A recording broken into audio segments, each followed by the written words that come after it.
Hey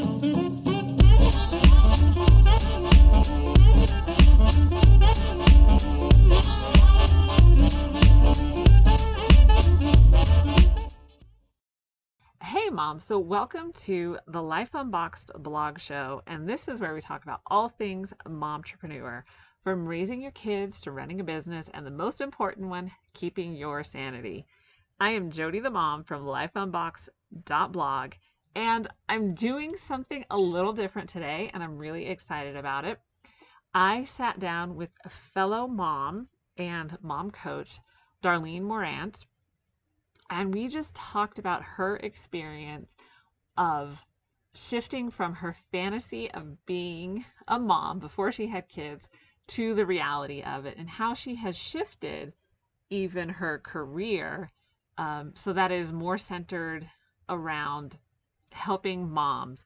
So we get into all of that. We talk about birth stories, we talk about our kids, we talk about the best advice she gives her mom clients. So it's a really great and fun interview. And so without further ado, we are going to get into that. And I hope you enjoy what we have to say. Hey, mom. So Darlene is with us today, and she is a fellow mom, momtrepreneur, and host of the live Instagram show, Sit and Spill, where she talks about all things life, motherhood, and business. Darlene, welcome to the show. Thank you for having me. So let's start with the preliminaries. And how many kids do you have, and what are their age ranges? I have 4 by cesarean section, and they are 13, 12, 11, and 10. I just had, a birthday. Nice. So you're about to have a house full of teenagers. Oh, don't remind me. Yes, I am about to have a house full of teenagers. But as we were talking about, my parenting situation is different. So my ex-husband is about to have a house full of teenagers, and then when they're with me, I have a house full of teenagers. Okay. So it'll keep you on your toes for sure. For sure. So in your biography that I was had the privilege of reading, you mentioned this line, and it so intrigued me that I wanted to talk about it. And you said, prior to having children, I had created this fantasy in my head as to what child rearing and adulting would be like. I can now say boldly, it was not based in reality. So there's just so much to like unpack in that one statement, because I think so many of us, especially as we're getting to be more mature, we're not in our young 20s anymore, we're just mature, that we can we look back and we're like, oh, so our parents were right. All these people who were in their 40s or 50s at the time and beyond gave us all this wisdom that we're just like, no, I know what I'm doing. So tell me, like, what was the fantasy that you had created in your head about motherhood and adulting? I want to Well, one, I thought that it would be best to wait. That was my first thing. It would be best to wait because my mom had me when she was 44. So I should do my career and, travel and do all of that at first.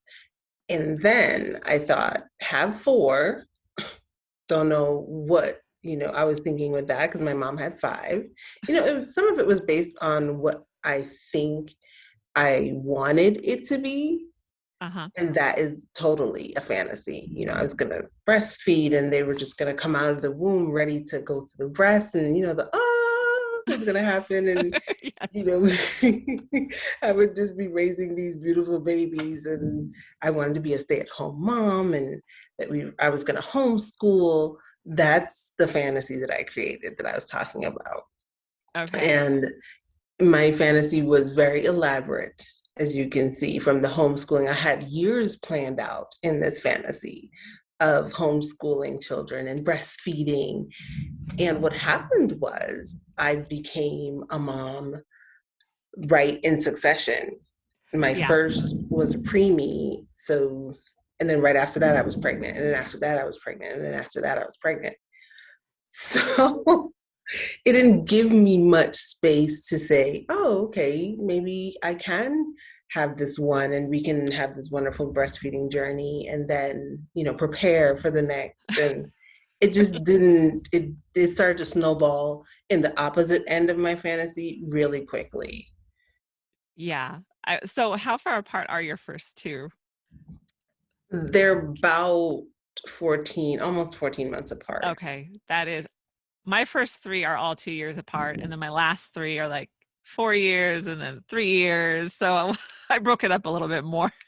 Yeah, they're definitely broken up a little bit more. I think all of them are, except for the last two, are about 14 months apart. Okay. I mean, I was just pregnant. I was pregnant for 4 out of 5 years. Yeah, Uh, that's a lot. it is a lot. And I lived through the fantasy for those 4 out of 5 years because being pregnant for me was a dream.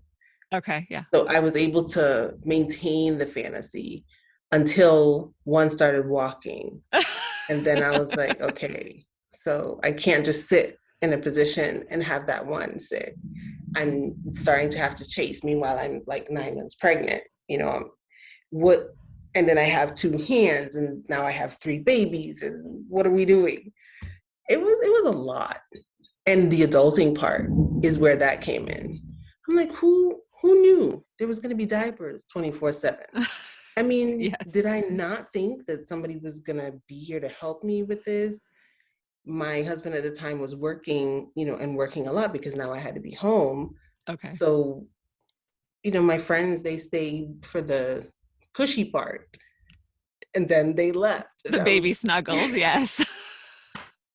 It's the best so part. that's where all of it, yeah, that's what So, I meant by that statement. And now I'm totally honest with mom. I tell them exactly what's going to happen. Like, it's going to be a crap show. Things are going to just fall apart and you're not going to know what you're doing and you're going to cry and you're going to want to cry. And it's just not, it's just not going to go like you planned. So prepare for. so would you say like reality kind of like hit you upside the head then? For sure, for Okay. sure. It did. And I didn't always handle it well. It hit me upside the head and I did not always handle it well. Now that they're older, I'm a much more present parent now than Okay. I was when we started. So how now were you working were building your career before you had I your was building a kids? career Okay. before I started having children. I was working in corporate then. Then Okay. after I started having children, I pivoted to working with children. So Okay. that's when I became a newborn care specialist, right? But newborns are, for me, a sweet spot. Yes. Once we start getting out of the newborn stage, that's when the crap starts to happen. Once you start having to chase them, I think that's when they'll just lay there and like Completely. coo and giggle, like it's great. But once you have to start chasing them, I'm like, okay, then everything Absolutely. gets Once turned upside movement down. starts happening, I agree with you. Electric sockets and, things that you have to cover up and gates to install and, stairs. And yeah, once you have to start to maneuver and then you're maneuvering with more than one, your entire birthing life story changes drastically. Yeah, and then just recovering from the C-sections. I can't imagine. I've never had one, but I cannot imagine like You had natural births. I've had, yeah, so three I had an epidural and then three I had drug free because they were so fast. The Power two to you. two were not by choice. One was. The second one, I went into labor on the day of my C-section, and I was so grateful that we were going to be cutting. Okay. Yeah. So I kind of started to have both, and then I was like, yeah, but This I'm is give me the totally drugs. not about it. And even though, like we said, the hindsight and the crapshoot and all of the things that went through, Right. I'm like, yeah, C-sections were definitely the way to go for me. What I'm left with is the diastasis recti and Okay. Yeah. I had a herniated navel the second time. My Okay. son, I Yeah. mean, he was massive. He was 8 pounds, 14 Oh ounces, this gosh. child. And so my body has not quite recovered. That area has not recovered, Yeah. meaning my tummy, the part that my children want to come to and pat. Yes. That's the spot that they touch. And then it jiggles. And then inside, it like sends an electric shock to my brain. And I'm like freaking out. And then I try to answer the question that's being asked. No, I know. They still do that to me. I mean, even with irregular deliveries, I still have that. So Right? It's that spot. I mean, it never really recovers. no. Giving birth is such a beautiful, traumatic experience. That is a really good way to put it. It really is.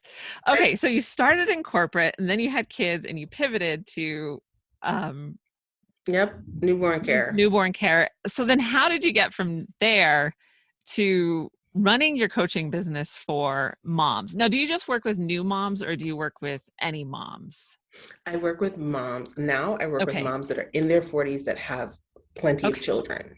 Okay. So whether you have 2, 4, 6, I mean, I know a mom, I'm not working with her. She's not a client of mine right now, but she has 12. And I'm like, what? And she has all boys. And I remember when I heard it, my brain just said, what's happening? Like my brain instantly slowed down. Yeah. Right. Well, she'll never have to move a piece of furniture for the rest of her life. That's a great way to look at it. It's a really great way to look at it. But yeah, so I transitioned because I realized getting closer to my 40s, when I finished having children, I was pushing into my 40s, and Okay. now they're still little and I'm in my 40s.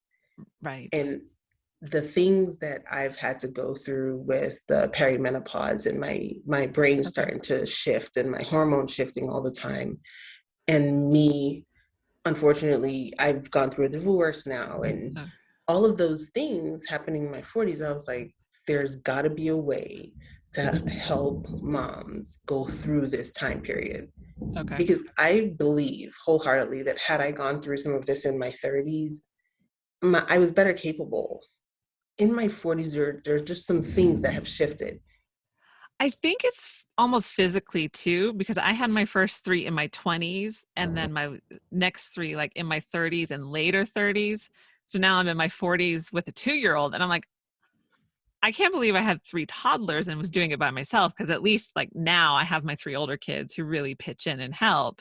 But Yeah, it's a huge difference even between the two 20s and 30s, between those 2 decades. It is just a difference on your body physically and mentally and like you understand exactly what I'm talking about yeah. then.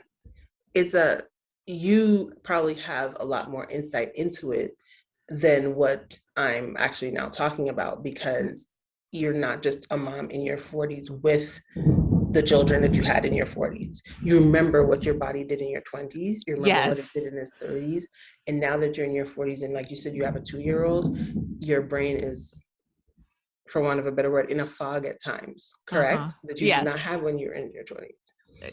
It's just, it's a different thing. So I created a safe space for mothers to be able to unpack some of Okay. those things, Yeah.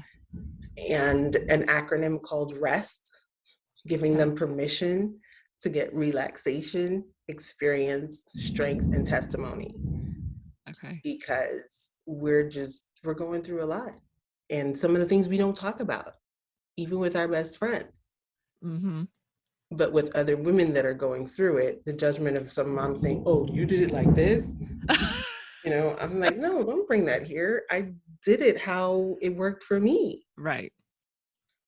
So that's that's how I transitioned into working with moms. Okay, so I am curious just to go back to the fantasy versus reality. So, did you Sure. find yourself doing anything that you vowed you would never do pre-kids? Because you know how we always have those things that when I have kids, I'm never going to do that. So, was there anything that you found yourself doing once you had kids that you always said you would never do? The one thing for me was the television. Oh, I was yeah. never going to plop my kid in front of a television. And to my credit, my children had what is it called? Gadget time. Now Okay. they have like designated gadget time. Okay. So there is no clapping in front of the TV. But in order to do that, we didn't have a television for quite some time, Okay. Yeah. right? However, once we did have a television, I did implement that. Some days it was just sit right here because mom just I needed to gather my own thoughts. Right. That was one of the things I had sworn I would never do. What was one of the other things? There had to be, that had to be the biggest one, was the Yeah. TV, because I'm big into reading and, Okay. doing artwork and the children doing that kind of thing. But that also included me. And Right. No, like when do you get a break from these things? No, I'm getting you. Like, it's like when do you actually find like time to just take a break? And totally, you can't even go to the bathroom, especially if you have 3 toddlers. You can't even go to the bathroom without being interrupted. there is no more going to the bathroom by yourself. There is no more eating your favorite snack by yourself. Oh no, not at There's all. no more silence in your head. Do you ever realize that when your children are asleep are the only time, and even then, because you're so programmed, you hear, is there a baby screaming? Uh-huh. It's I'm telling you, it changes your entire perspective on who you're gonna be. And for a Yes. while I lost myself in that. I lost myself in motherhood, thinking, okay, am I doing this wrong? Am I doing this right? And the guilt of it messed me up getting into my 40s. That was actually my next question because I think mom guilt is so like prevalent. We have memes on it and we always joke about it, but the reality is like we all carry it. So as you coach your clients, and I'm sure you address this issue, like what is your advice for dealing with the different aspects of mom guilt? Mom guilt is an individual Hmm. process, because the things that I feel guilt for are definitely not the same things that you are going to feel guilt for. And each mom, you know what I mean? So it's kind Right. of like a individual system for each person, Yeah, that makes how sense. you address where this guilt comes from. But that is the thing to do first. Find out the root. What are you feeling guilty for? And why do I feel guilty? Because if your child has one cookie before dinner one night this week, it's not going to ruin the entire vegetarian diet you've been putting them on for 3 years. It's Right. Like, do you think and I'm just thinking of this as we're talking, like a lot has to do with our expectations. Like we want to raise our kids and we don't want to mess them up. I think that's at the heart of everything. We just don't want to mess up our kids. And so then we end up going to like this extreme of, feeling guilty over the cookie and we've ruined their diet for the rest of their lives. Like, you're laughing because you know about this, oh, don't you? I'm like, yes, this is totally, but I think the thing is and you had hit on it as well, is like I wouldn't change it, like through all of the Totally not.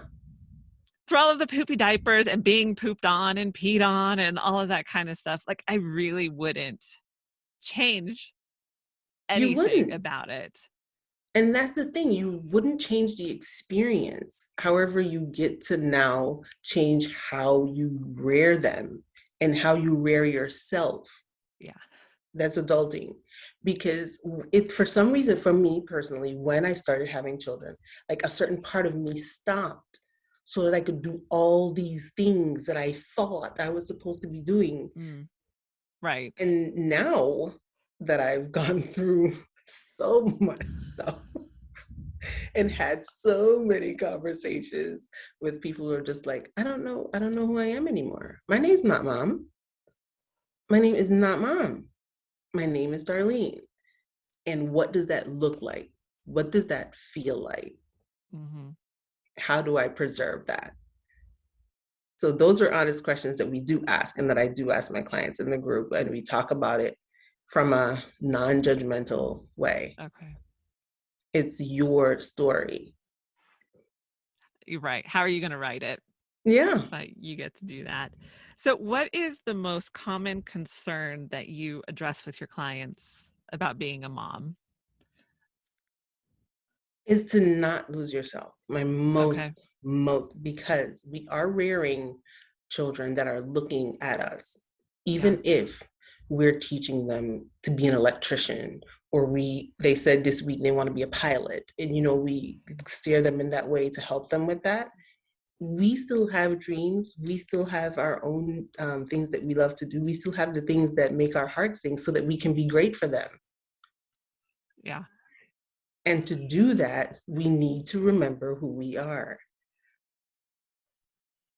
Every day is like a constant thing to wake up in the morning, whether it's morning is best for you or night is best for you, just take those 5 minutes, breathe deep, center yourself. What is gonna make my day go great? Yeah. Right? If I get the children to school on time, that sets up my morning. Great. Then I'm getting up so that I can get them to school on time. For some moms, is getting them there 5 minutes late every day. They couldn't care because they've already gotten something else going. Right. Yeah. So what is your rhythm in doing that? Mhm. And it's unique to everyone. It's unique to everyone. Okay. So, what is your favorite part of being a mom? And then, what is also your favorite part of being a momtrepreneur? Because you are both. My favorite part of being a mom is now the conversations I get to have with my Yeah. children, because I took way more pictures than I needed to take.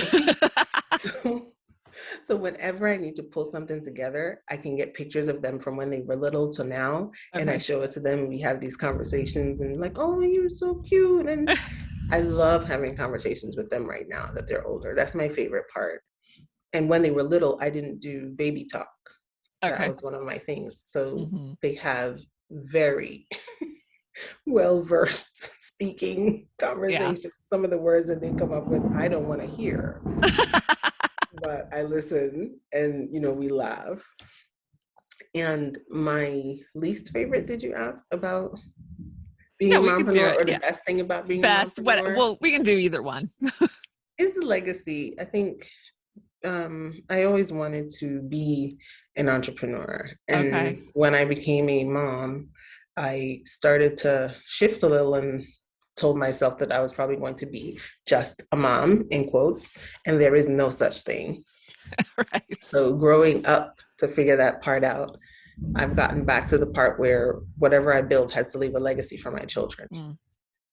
And that's what sparks my joy. That's what gets me up in the morning. That's what makes haters be damn tick, is that there's going to be something that my children will be able to look back on or be a part of. Yeah, that is awesome. Okay. And so for the final question, and then I do want you to share where everyone can find you. Sure. What piece of advice would you give to new moms who find their reality shaken? Call your best friend. True. That, The yeah. moment that you start to shake and feel like this is not what I signed up for, and I guarantee you that that day is coming, you put that baby down, I was going to say it's whether it usually, be in the crib, mhm, someplace safe, you walk away and you call your friend, a person that's going to listen, not yeah. the person that's going to place judgment, someone that's really going to listen to you, and just lay it all out. Tell them, he's been crying all day. I haven't had a shower. I didn't sign up for this. What's going on? They will hear you out. They will talk you through, and then they'll talk you down. And you go Yes. back to your beautiful little being that you created. Because you have made your own people. Once you have Right. children, you've made your own people, and you are their leader. That meme is true. Yes. So where can everyone find you? Right now, everyone can find me on Instagram. That is Okay. my chosen venue of social media, and I'm there at Darlene.Morant. And you can also find me on my website, which is hatersbedamned.com. Which I think is a Right? great domain name. hatersbedamned.com. And the reason for that is I love being able to have conversations like this one, whether it be a 10-minute conversation or sometimes it end up being a 30-minute conversation, just to hold space for you, hold space for moms, hold space Yeah. so that they know. Can you hear that? There's like a thunderstorm where I Oh am. my It's, goodness. it's going bananas outside. But yes, so hatersbedamned.com. And I also have a group call that I host. This month, I'm doing it on the 11th, which is next Monday, and on the 25th. Anyone's welcome to come. There's no, it's free. So just go to the link in my Instagram bio and you can sign up there. Okay. Awesome. I am so glad you joined me today. I really enjoyed the conversation. Thank you for having me. Mom, I really hope you enjoyed that interview with Darlene. I really enjoyed the conversation we have. Sometimes we just need to hear from other moms and know that we aren't alone on our journey. Know that the frustrations and sometimes the mom guilt is not unique to just us. All moms experience it, and it's good to hear it from other moms. And if you enjoyed this conversation, I hope you will help spread the word by liking the video and subscribing to the channel. You can listen to the podcast on Apple Podcasts, Spotify, and wherever you listen to your podcast. And for more great momtrepreneur content, be sure to visit lifeunboxed.blog and be sure to share the podcast and video with your friends. And I will leave the all of Darlene's links in the show notes so you can be sure to check her out at on her show Sit and Spill. And we will see you in the next episode.